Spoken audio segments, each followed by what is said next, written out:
We're going to be in Genesis chapters 6 through 9. So if you want to direct your attention there. I've outlined for you, there's so much that can be covered, and I don't want to cover too much, but I do want to cover the main thing. And so the main thing, of course, is the Noahic covenant. I'll show you that. I'll show you where it's first mentioned. We'll see where it's first mentioned. We'll see it in the outline. I've given you sort of an outline on the board. This is just one of many outlines. I don't know if you can read it from the very back, but it says, as it was in the days of Noah. As it was in the days of Noah. You'll find that in Luke 17, Matthew 24, verse 37. You see that Noah walks with God. We'll see that when we get there. We'll see his work for God in chapter 6. We see his witness for God in both his words and his works. We'll see that in 1st and 2nd Peter. That he is wait upon God for 120 years. He is waiting and working and preaching.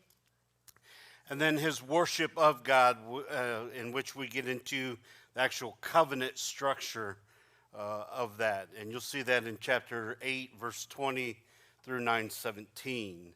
All right, so we've looked at the context of Israel. That's who we are studying, how that they came, how that God created them and called them out to be his witness in Isaiah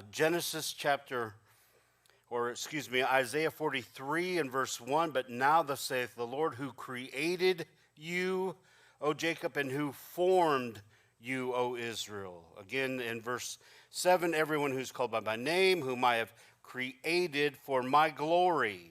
I formed him, yes, I have made him. So God creates the nation Israel out of the nation of Egypt. And of course, remember, even earlier back in Genesis 10, they have the mother-son cult worship that's going on there. God wants to prevent that, so he chooses to create Israel and calls Israel to himself. Again, a good passage for you to remember in there is Deuteronomy chapter 4, and I'm going to try to hurry you through this outline because there's a lot to cover. But Deuteronomy chapter 4 and verse 34, or did God ever try to go and take for himself a nation from the midst of another nation by trials, signs, wonders, by war, by mighty hand, outstretched arm, by great terrors, according to all that Yahweh your God did for you in Egypt before your eyes? So here God is calling people out with signs and wonders and wars from a nation to be his own nation. He's called them out to himself, and he's made covenants with them. And that's what we are studying this morning. Romans chapter 9 and verse 4 talks about how Israel is primarily that covenant recipient. You can see it in chapter 3 and verses 1 and 2 as well. Chapter 3, verses 1 and 2, what advantage then has the Jew, or what profit of circumcision? Much in every way, chiefly because to them were committed the oracles of God. It was to them, the Israelites were committed the oracles of God. You see that in Romans chapter 9 and verse 4, who are Israelites, to whom pertain the adoption, the glory, the covenants, the giving of the law, the service of God, and, of course, the promises. And then before you forget, so that you don't forget, he also conveyed to them, above all nations, his word. You see that in Psalm 147. This is a good verse for you to underline and highlight. But Psalm 147, verses 19 and 20, he declares his word to Jacob, his statutes and his judgments to Israel. He has not dealt thus with any nation. And so we see that God communicates his covenant responsibilities to Israel primarily, and then that will go even further. So we looked at several of the, what we would call unnamed covenants, the covenant, what is it called? The covenant of redemption. We looked at the covenant of works in Genesis 2, and we looked at the covenant of grace, which is Christ's finished work. And now we're getting into the first of those covenants that we find, and we We'll look at that in Genesis chapter 6, and verses, all the verses that pertain to that, chapter 6 through chapter 9 and verse, I believe it is 17. Yeah, verse 17. So looking at your outline, and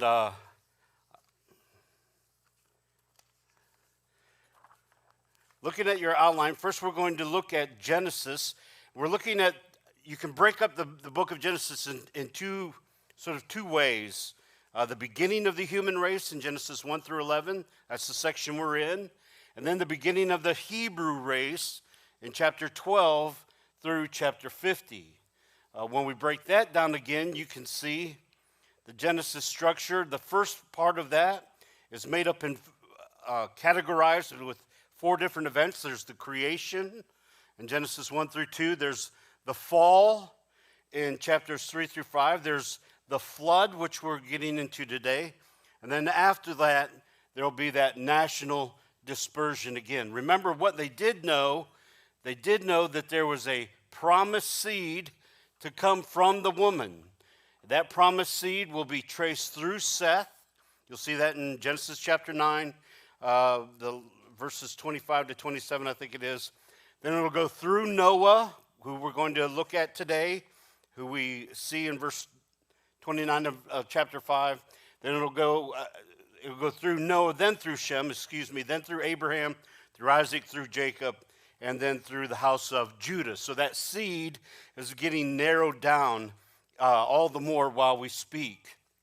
Now, if you want to look at your outline, and I'll just give you the outline and try to do it that way as best I can.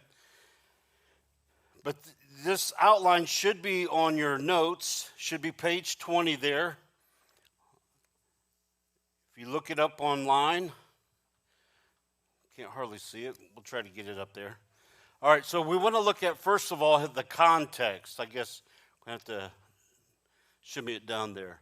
So we want to look at this context, satanically. The context of Noah's day, satanically. Right? Now, remember, in order to eliminate the promised seed that was to come, that's one of the part of the content of what they would know.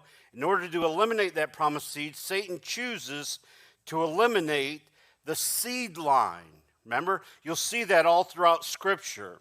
Let me just give you 1 or 2 verses. Isaiah chapter 7, verse 14 comes to my mind when we're talking about this seed promise. Isaiah chapter 7 and verse 14.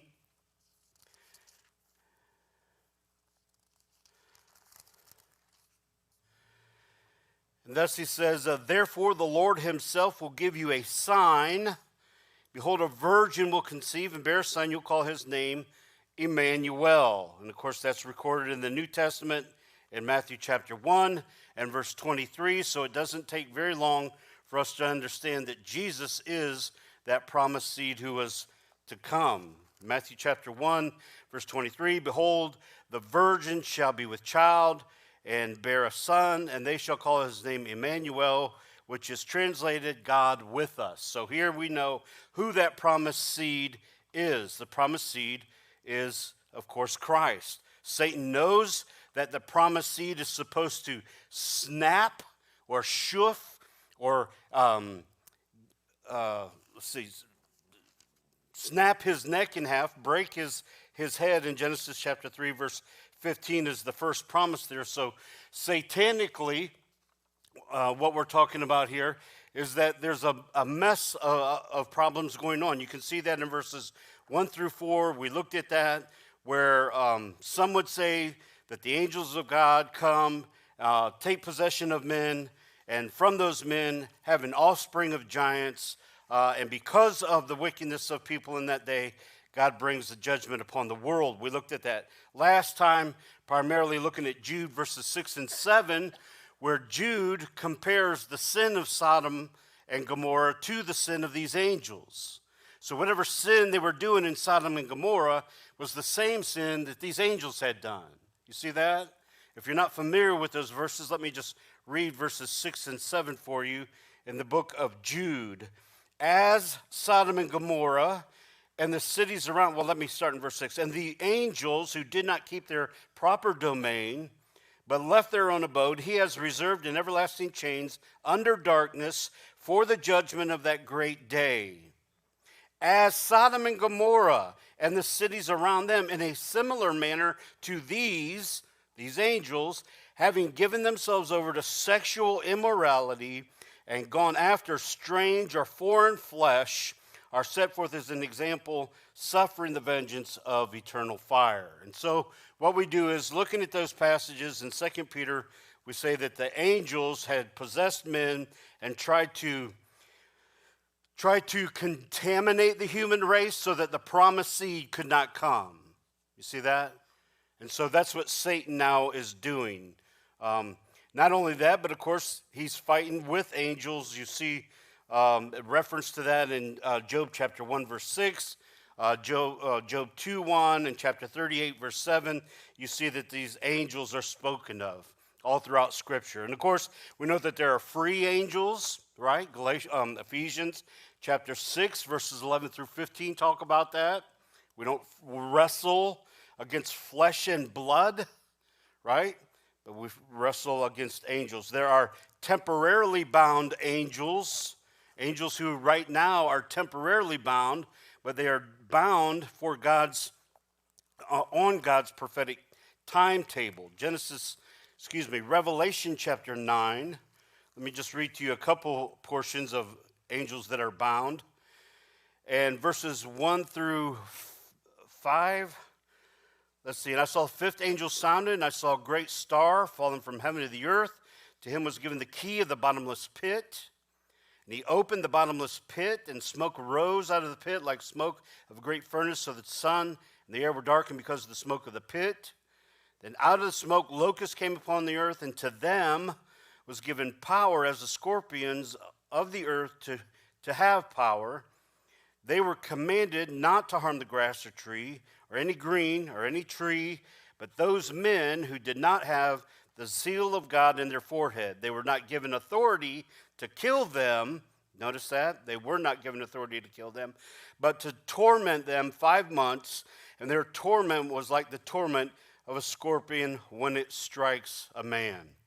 Of course, these angels have a king over them. If you look in verse 11, they have a king over them, the angel of the bottomless pit, whose name in Hebrew is Abaddon, but in Greek he has the same name, Apollyon. So again, you have angels who are temporarily bound and will be released.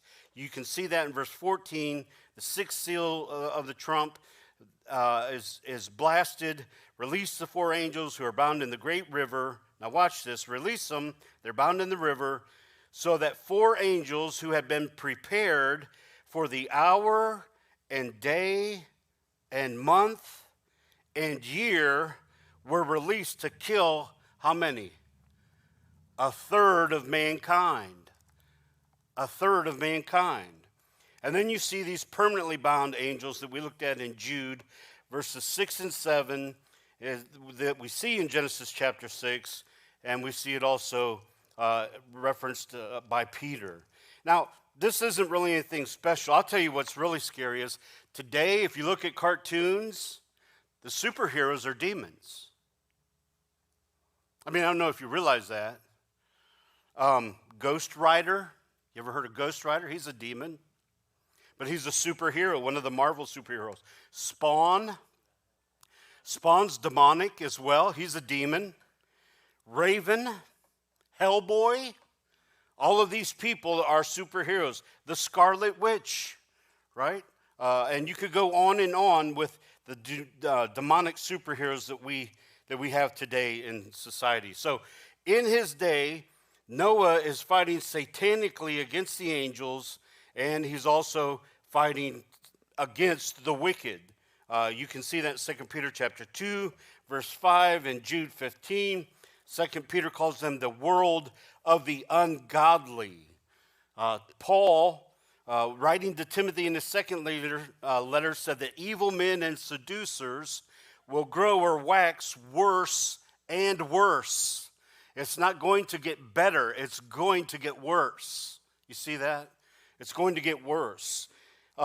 Jesus said that tares are the children of the wicked one in Matthew 13:38. and that he has planted them within the seed of the redeemed.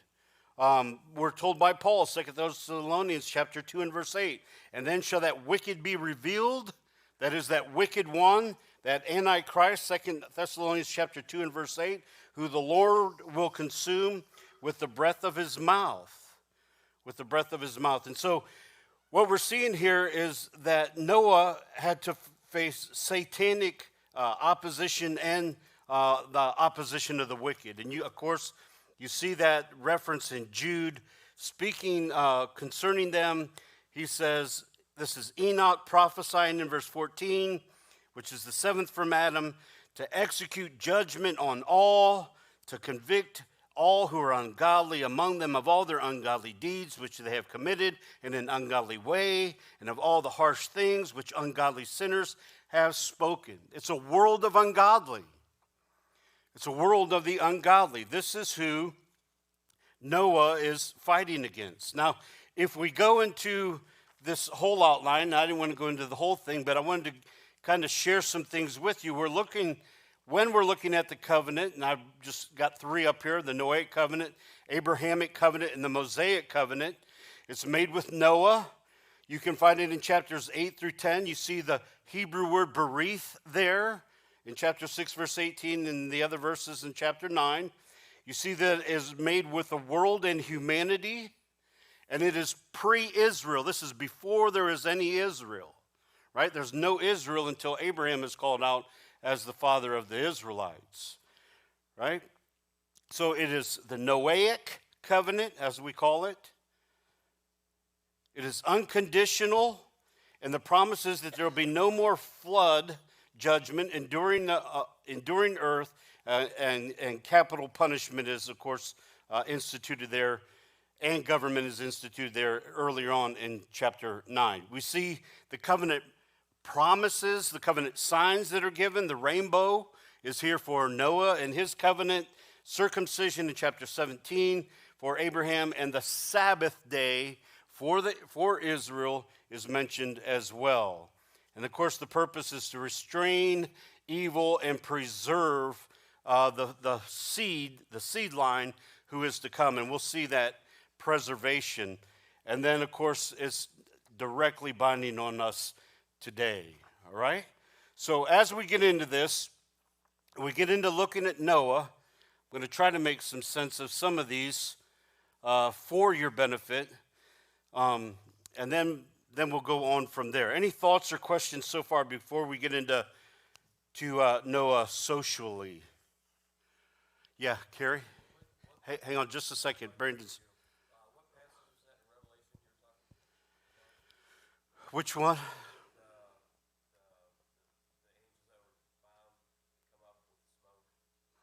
Chapter 9.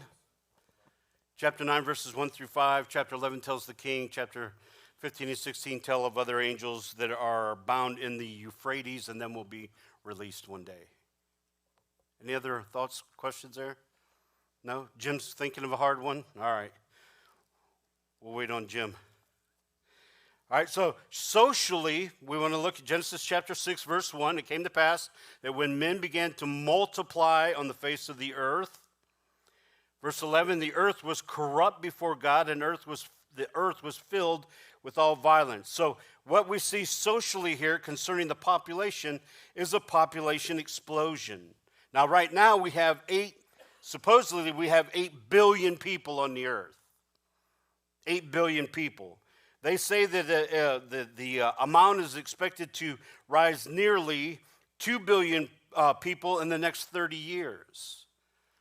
So in the next 30 years, they're thinking that there's going to be some 9.7 billion people by 2050, even though there's all kinds of regulations on the child explosion there. But so we see not only that, but we see their devotion to technology and pleasure in chapter 4, verses 20 through 22. Then born Jabal. He was the father of those who dwell in tents and have livestock, so there were herdsmen. His name was Jubal. He was the father of those who play the harp and the flute, so the string and the word instruments.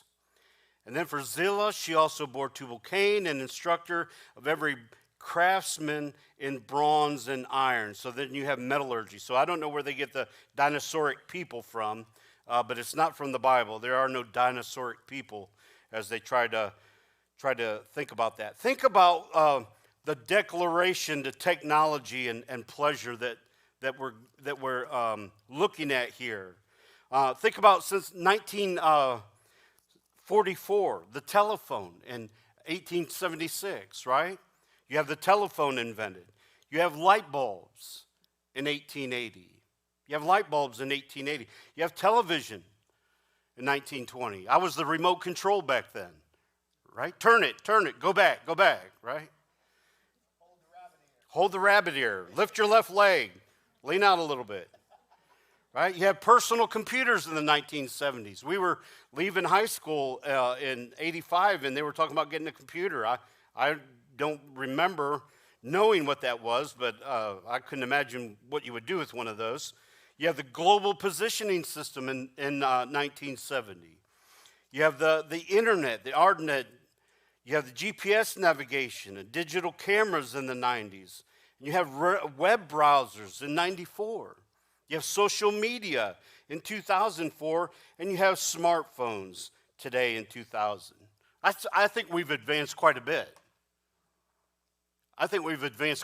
Remember, as it was in the days of Noah, so shall it be when the sun comes, right? And that's what he's saying here. Not only that, but we live in a hedonistic society, a society that is bent on seeking pleasure. It doesn't matter what it is. Skydiving, running across trains. They slap each other on TV. That's a game they do now. That's something they do. I have no idea why they do all that stuff. But they do and are engaged in every sort of physical pleasure they can get involved in. So in chapter 6, we see that Noah is in this satanic society full of angels, full of the wicked that he has to deal with, in the midst of this population explosion, with this devotion to technology and pleasure. And of course, society, if you look at it, society is very corrupt. Chapter 6, verse 12 says, "So God looked upon the earth, and indeed it was corrupt, for all flesh had corrupted their way on the earth." All flesh have corrupted their way on the earth. God says that he made man upright in his heart, but he sought out evil devices. So we live in a corrupt society. The Bible says concerning leaders in 2 Peter 2:19 that they promise freedom, right? You hear this during right now where they're going for office. They promise freedom, but they themselves are slaves of corruption.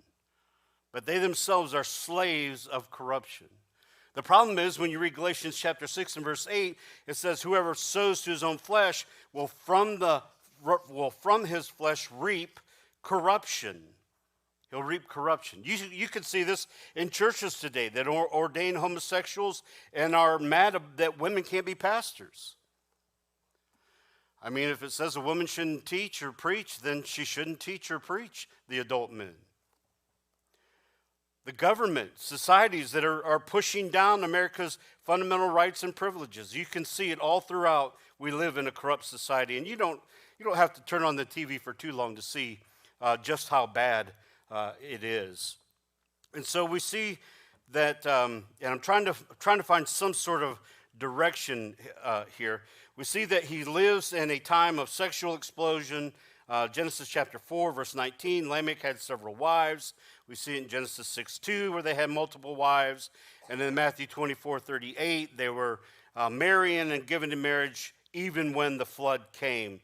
None like we've ever seen before. Galatians 5:19 says, "The deeds of the flesh are evident, which are immorality and fornication and impurity." Right? You see that all throughout society. It's the day in which we live. Flee immorality, we're told by Paul. Every other sin that man commits is outside the body, but he sins against his own body. You see that? Any thoughts or questions so far on what we're looking at? right? So again, looking at socially, we're looking at this widespread violence. Chapter 6, verse 11, the earth was corrupt before God, and the earth was filled with the love of God, right? It's filled with violence. It was filled with violence. Verse 13, God said to Noah, the end of all flesh has come before me, for the earth is filled with violence through them, and behold, I will destroy them with the earth. The Lord, Yahweh, trueth the righteous, but the wicked, and him that loveth violence, his soul hates. Psalm 11, verse 5. Amos chapter 6 says, for they know not to do right, saith Yahweh, those who store up violence and robbery in their places. He's talking about the wickedness of people in that day and the violence of people in that day. God hates that sort of violence, and you can see it all over the internet when you get on the internet. That's all they're doing. You see this uniformitarianism. Now, what does that mean? Well, you know what that means. Look at 2 Peter chapter 3, and then I'll bring that out to you. 2 Peter chapter 3. And notice in 2 Peter chapter 3, verses 4 and 5. 2 Peter 3, verses 4 and 5. This is talking about the end. And notice verses 4 and 5. And saying, where is the promise of his coming? You see that word promise there, and in verse 9 and in verse 13. Where's the promise of his coming? For since the fathers fell asleep, all things continue as they were from the beginning of creation. For this they are willfully forgetting that by the word of God the heavens were of old, and the earth standing out of the water and in the water, by which the world that then existed perished, apolumi, that means to destroy, being flooded with water. And so what we see here is the people saying, well, God never made it rain before. He certainly isn't going to make it flood on the earth. So why would you do that? Everything's going to be just as it always was. Remember, it never rained. If you look at Genesis chapter 2, verses 5 and 6, you see that. Genesis chapter 2, verse 5 and 6. Before any plant of the field was in the earth, and before any herb of the field had grown, for Yahweh God had not caused it to rain on the earth, and there was no man to till the ground, but a mist went up from the earth and watered the whole face of the ground, right? And so we see that the water came up from the ground and watered the earth. And again, speaking of people who are uniformitarians, saying things are just like they're always going to be, they're never going to change, they're always going to be this way, they willingly forget that God has already judged the world. And you can see that same verse in chapter 11 of Hebrews and verse 7 as well. And then they're, of course, hedonistic. You can see that in Genesis chapter 6, verses 5 and verse 12, and another verse as well. But in chapter 6 and verse 5, then Yahweh saw the wickedness of man was great in the earth, and then every intent of the thoughts of his heart was evil continually. Every thoughts of his heart was evil continually. And again, verse 12, God looked upon the earth, indeed it was corrupt, for all flesh had corrupted their own way on the earth. So they're hedonistic. I mean, that's the way in which we live today. I mean, if you look at this, they're hedonistic. People who are lovers of pleasure rather than lovers of God, right? I mean, that's what we're told in 2 Timothy chapter 3, verse 4. The desires of the Gentiles, sensuality, lust, drunkenness, carousing, drinking parties, and abominable idolatries. We read in 1 Peter chapter 4 and verse 13. You know what is fascinating to me? You know, most Amish don't like their picture taken. This is just my little side soapbox for a second here. They don't like their picture taken. The reason they don't like their picture taken is because they think that they're making an idol of themselves that they'll keep looking at all the time. So they don't take selfies. That's my soapbox. So there you have it. You can just think about that for a while, right? When we're thinking about the flood, Noah did not have any sea creatures on this. Chapter 6 and verse 20 tells us, all the days of Jared, 962 years, and he died. In chapter 6 then, in verse 20, of the birds after their own kind, animals after their own kind, every creeping thing of the earth after its own kind, 2 of every kind will come to you, and you'll keep them alive. In verse 14, it mentions their kind, after their own kind. A monkey had a monkey, a bear had a bear, and you'll see that. There were no sea creatures here.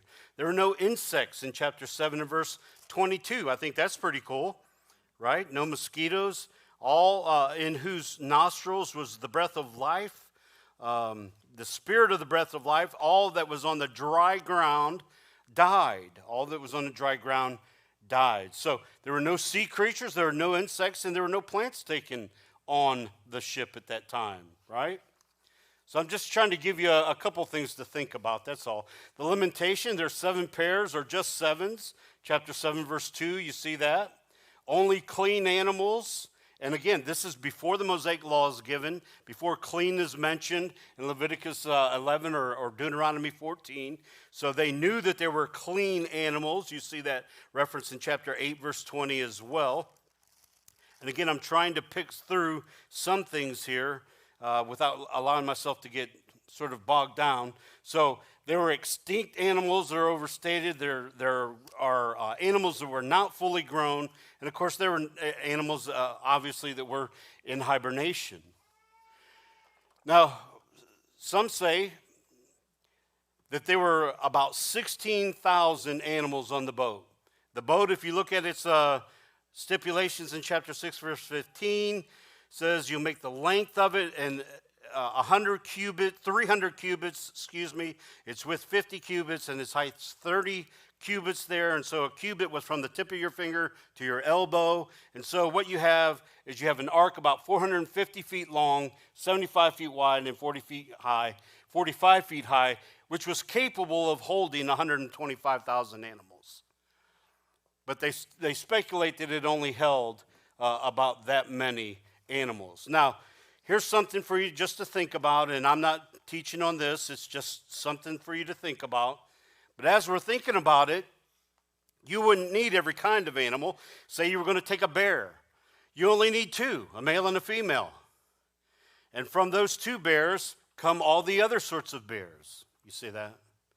And so if you think about it that way, it seems very logical as far as the way that they're looking at it. Something that's very interesting I wanted to give to you. This is from Henry Morrison's book, The Genesis Record. And I've seen other stated figures, but this one I thought was pretty good for you to see. The ancient quibble about Cain's wife is thus seen to be quite trivial. Long before Cain died, there was a large population in the earth. By the time of the deluge, 1,656 years after creation, by the Usher chronology, even using the above conservative assumptions, the world population would have been at least 7 billion people. So there's somebody giving you a number.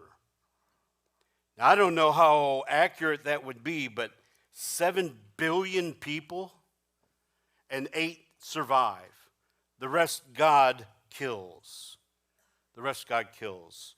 Right? Spiritually speaking, if you're looking at your outline there, letter C, they're rejecting all sort of biblical revelation as well as the divine revelation.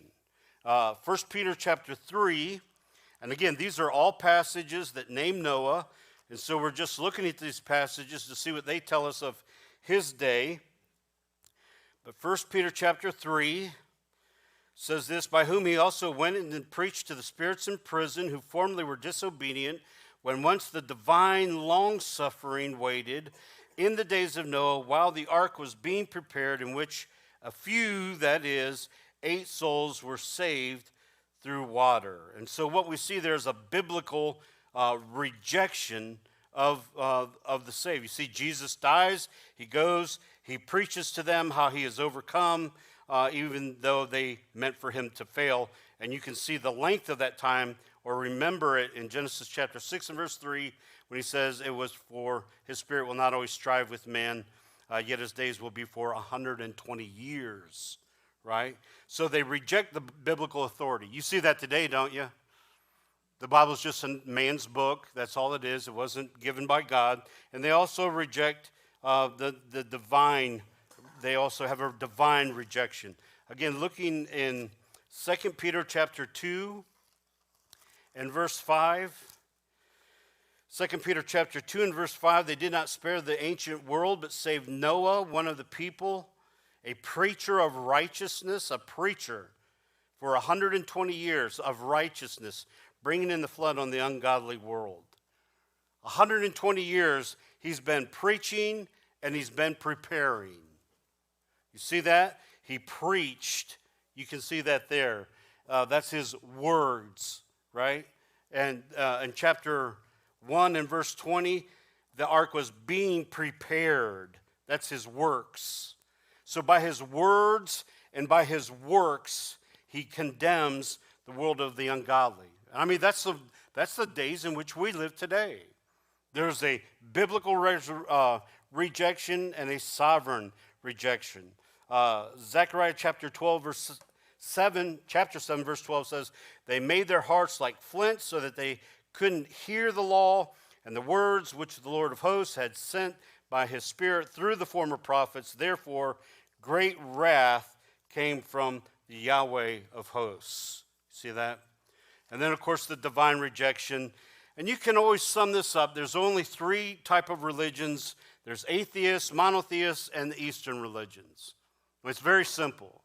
The atheists are the worldlies. They don't believe in any God. The fool has said in his heart, there is no God, right? So we can eliminate that group. There's the Eastern religions who believe the world was a big ball created on the the back of a turtle and all this other nonsense. That group can be eliminated as well, the Eastern religions. The monotheistic religions, you have 3, right? You have Christianity, you have Islam, and you have Judaism. Judaism and Islam say that Jesus is not God, right? Jesus is not God. According to 1 John chapter 2 and chapter 5, that makes him the Antichrist. And so that leaves you with one group, and that is the Christian. That's who we are. That's who it leaves you with, right? Any thoughts so far on any of that? Yeah, Carrie, and then we'll get a couple.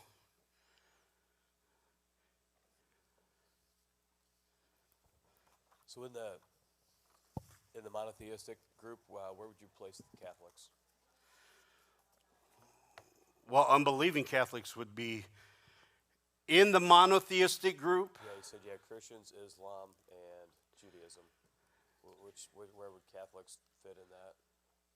They would be monotheistic, right? But they don't believe that salvation is by grace through faith in Christ alone, right? Which is a big deal.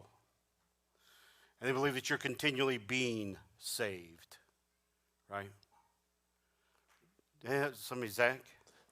Yeah, the genetics you were talking about are always super interesting. As you know, we've only mapped the genome of the human race like 20 years ago is when we finally got all of it, I think, together. But they're still figuring out, we're still studying it and seeing how closely related everyone is. I think, our ancestor, the human history on Earth is a lot more recent than I think a lot of people would think. So that's always interesting for me to look at and figure out all that we're learning about how everyone is closely related. And humans haven't been on the Earth as long as scientists would say, with 300 and some thousand years or whatever. The other thing I was going to say was about the uniformitarianism. This is a hurdle that I've run into when I'm talking to people about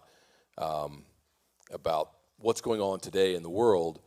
Because I think what you were supporting was that there was a deterioration in creation from the beginning until Noah's day, when everyone was continually evil, and God judged the world then.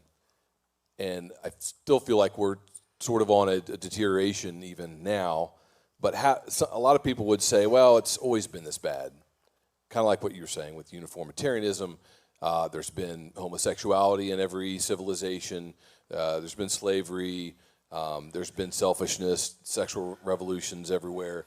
So what examples would you give to people, or what metrics or what indications would you share with people to try to show that there is this deterioration continually going toward a point of absolute selfishness, worshiping man, worshiping ourselves, pride, whatever it might be, that might either usher in or just fulfill the words that it's going to be like was in the days of Noah? Because, again, people would reject that and say, well, it's just always been this bad. So what do you look at whenever you're trying to make that point? Well, they'll be lovers of themselves more than lovers of God. You can't get much clearer than that. They love themselves more than God. If you look at society, all you have to do is look at what Noah went through satanically and then with the wicked. I mean, just look at those things. Population explosion, devotion to technology and pleasure. There's a corrupt society. A sexual explosion was going on. There's widespread violence everywhere. A uniformitarian belief among a hedonistic society. I mean, once you start looking at those things and how the Bible describes society in Noah's day, I don't think you need to look for anything else. I think you need to remember that both Luke and Matthew say, as it was in the days of Noah, so will it be in the days when the Son of Man comes. Right? He is coming. Right? Yeah, Randy? One thing I'd wonder is that, if that gentleman's numbers were right, almost 7 billion on the earth, and God saves, 8? I think that's the indication of it. I think evil men are as evil as they've always been, always will be, but the number of which the overwhelmingness on the earth, I think, is what's the deterioration. Zach, as you go down the numbers, I think of true Christians, those that believe, those that are, even have a moral sense about them, becomes less and less and less and less. And I think that's maybe the deterioration, not so much the quality of the evil. Sometimes the quality of the evil, I think, is still there, but the quantity maybe is the deterioration. Anybody else? All right, let me see how fast I can get through some of this here. Look at his character, number 2. First of all, he was a man of grace, chapter 6, verse 8, and Noah found grace in the eyes of the Lord. He's a just man and a perfect man, verse 9 of chapter 6. Noah was a just man and a perfect in his generations. He was totally obedient to the Lord. Chapter 7, verse 1, thus Noah did according to all that God commanded him, so he did. This is 120 years, by the way. This isn't one day he said, I think maybe I'll go ahead and try to build this 450-foot ark. 120 years Noah's doing what God tells him to do. Verse 5, and Noah did according to all that the Lord commanded him. Verse 9, 2 by 2 they went into the ark, male and female, as God had commanded them to go in. Chapter 7, Noah and all of them get in the ark. And verse 16 says that they entered, male, female, went in as God commanded him, and the Lord shut him in. And then you see the prevailing, verse 18, the waters prevailed. Verse 19, the waters prevailed. Verse 20, they prevailed. Verse 24, the waters prevail again. All the while, God says in verses 21 and 22, I'm going to destroy the earth. Chapter 6, verse 7. Chapter 6, verse 13. Verse 17. Chapter 7, verse 4. Again and again, God says over and over again, I will destroy them. I will destroy them. I will destroy them. There are no lost people that made it. Only 8 people. Right? So as it was in the days of Noah, so will it be when Jesus comes. Then in chapter 8, God remembers Noah and every living thing. and he makes a wind to pass over the earth, and the waters subsided. Remember, 40 days and 40 nights for 150 days, it's raining. 40 days, 40 nights, 150 days, it's raining. And then you begin to see the waters receding. They were stopped in verse 2 and restrained. They were receding again in verse 3 and decreasing in verse 3.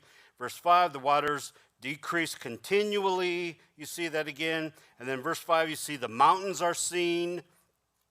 Noah sends out the raven and the dove. The dove eventually comes back. The raven does not. We see the waters receding in verse 11. And then verse 13, it came to pass the 601st year, the 601st year, the first month, first day of the month, the waters were dried up. And you can see at the end of verse 14, the second month, 27th day of the month, the earth was dried, and God spoke to Noah, saying, so again, over and over, God is speaking to Noah about what he wants Noah to do. Noah's a gracious man. He's a just man. He's a perfect man. He's found in Jesus' genealogy, which you can see those verses in 1 Chronicles. And he's a strategic fellow. I like this verse in Hebrews chapter 11, verse 7. And there's so much more that we could get into, but just for time's sake, I'm just not able to. I'm going to have to try to squeeze this out. In chapter 11 and verse 7, by faith Noah, being divinely warned of the things not yet seen, moved with godly fear, prepared an ark. So God gave him the directions on how to make this, gave him the ability, and for 120 years, he continually did this, right? And now we see God speaking to Noah. Chapter 6, verse 13, 7, chapter 8, and then in chapter 9, we see it several times. God making promises to them. You can see these passages in chapter 8, especially there. And let me read to you verses 20 and through 22. This is the worship of Abraham. Noah built an altar to Yahweh, took every clean animal and every clean bird, and offered the burnt offerings on the altar. And now watch this verse. Listen to how this is stated. The Lord smelled the smooth offering aroma. Then the Lord said in his heart, I will never again curse the ground for man's sake, although the imagination of man's heart is evil from his youth, nor will I again destroy every living thing as I've done. God says, I will never again curse the earth as I've done in Genesis chapter 3, nor will I ever again destroy it by flood. And then he gives that promise in verse 22. While earth remains, seed time, harvest, cold winter, day and night shall not cease. As long as the cycle goes on, you'll see this multiplication of things happening, right? And then God makes the covenant with Noah. God blessed Noah and his sons and said to them, be fruitful, multiply, and fill the earth. The fear of you and the dread of you will be on every creature. He tells them then to establish capital punishment. Verse 5, surely your lifeblood I will demand a reckoning from the hand of every beast I will require it, and from the hand of man, from the hand of every man's brother I will require the life of man. You're not supposed to eat of that, or to eat of that blood, because the life's flesh is in the blood, Leviticus 17:11. Whoso sheds man's blood, verse 6, by man's blood shall be shed. For, this is why, for in the image of God he made man. And as for you, be fruitful, multiply, bring forth abundantly on the earth, and multiply it. And God spoke to him and said, as for me, behold, I will establish my covenant with you and with your descendants after you. He makes that covenant, says that he will never again cut off the flesh, verse 11, and then gives them the covenant sign in verses 12 and 13 and 17. And here he says, verse 13, I set my rainbow in the cloud. It'll be as a sign of the covenant between me and the earth, to never to destroy it again. But one time down the road, Peter said that there's going to be something different, right? We're aware of this. This is the new creation. I wasn't going to put this in here, but I thought I might as well, since it has to do with Noah, and Noah does make mention of it as well. 2 Peter chapter 3, beginning verse 7. Let me read down through verse 13 and just give you this real quick. Oh, yep, I can. Sorry about that. Chapter 3, verse 6, through which the world, the cosmos at that time was destroyed, being flooded with water. And of course, when that happens, there will be a new heaven and a new earth, right? The old has passed away, apocomi. The universal impact of sin on the creation must be done away with. The topographical changes, no sun, no moon, no seas, and then Peter's description of what happens here. But the heavens and the earth, which are now preserved by the same word, are reserved for fire until the day of judgment and perdition of the ungodly. But beloved, do not forget this one thing, that with the Lord 1,000 years is as a day, and 1,000 is as 1,000 years, and 1,000 years as a day. The Lord's not slack concerning his promise, as some count slackness, but is long-suffering toward us, not willing that any should perish, but that all should come to repentance. But the day of the Lord will come as a thief in the night, in which the heavens will pass away with great noise. The elements will melt with fervent heat. Both the earth and the works that are in it will be burned up. Therefore, because of this is what's going to happen. Since all these things will be dissolved, what manner of persons ought you to be in holy conduct and godliness, looking for and hastening the coming of the day of God, because of which the heavens will be dissolved, being on fire, the elements will melt with fervent heat. Nevertheless, we, according to his promise, again, his promise, look for the new heavens and the new earth in which dwells righteousness. Any thoughts or things that you wanted to ask concerning the Noahic covenant before we go? No? All right. Well, you're dismissed then. Quick second. I'm going to give you a sneak preview. Just got one more week to finish all this up for you and nail it down for you. And then Luke is going to start teaching in August. He went through August, September, and I think the first week in October. He's going to be doing the spiritual disciplines. There's going to be some guest teaching by Andrew and Jeremy, too, during that time. Then give you the long view. Second week of October, I'm going to be teaching on the attributes of God. Who is God? What is he like?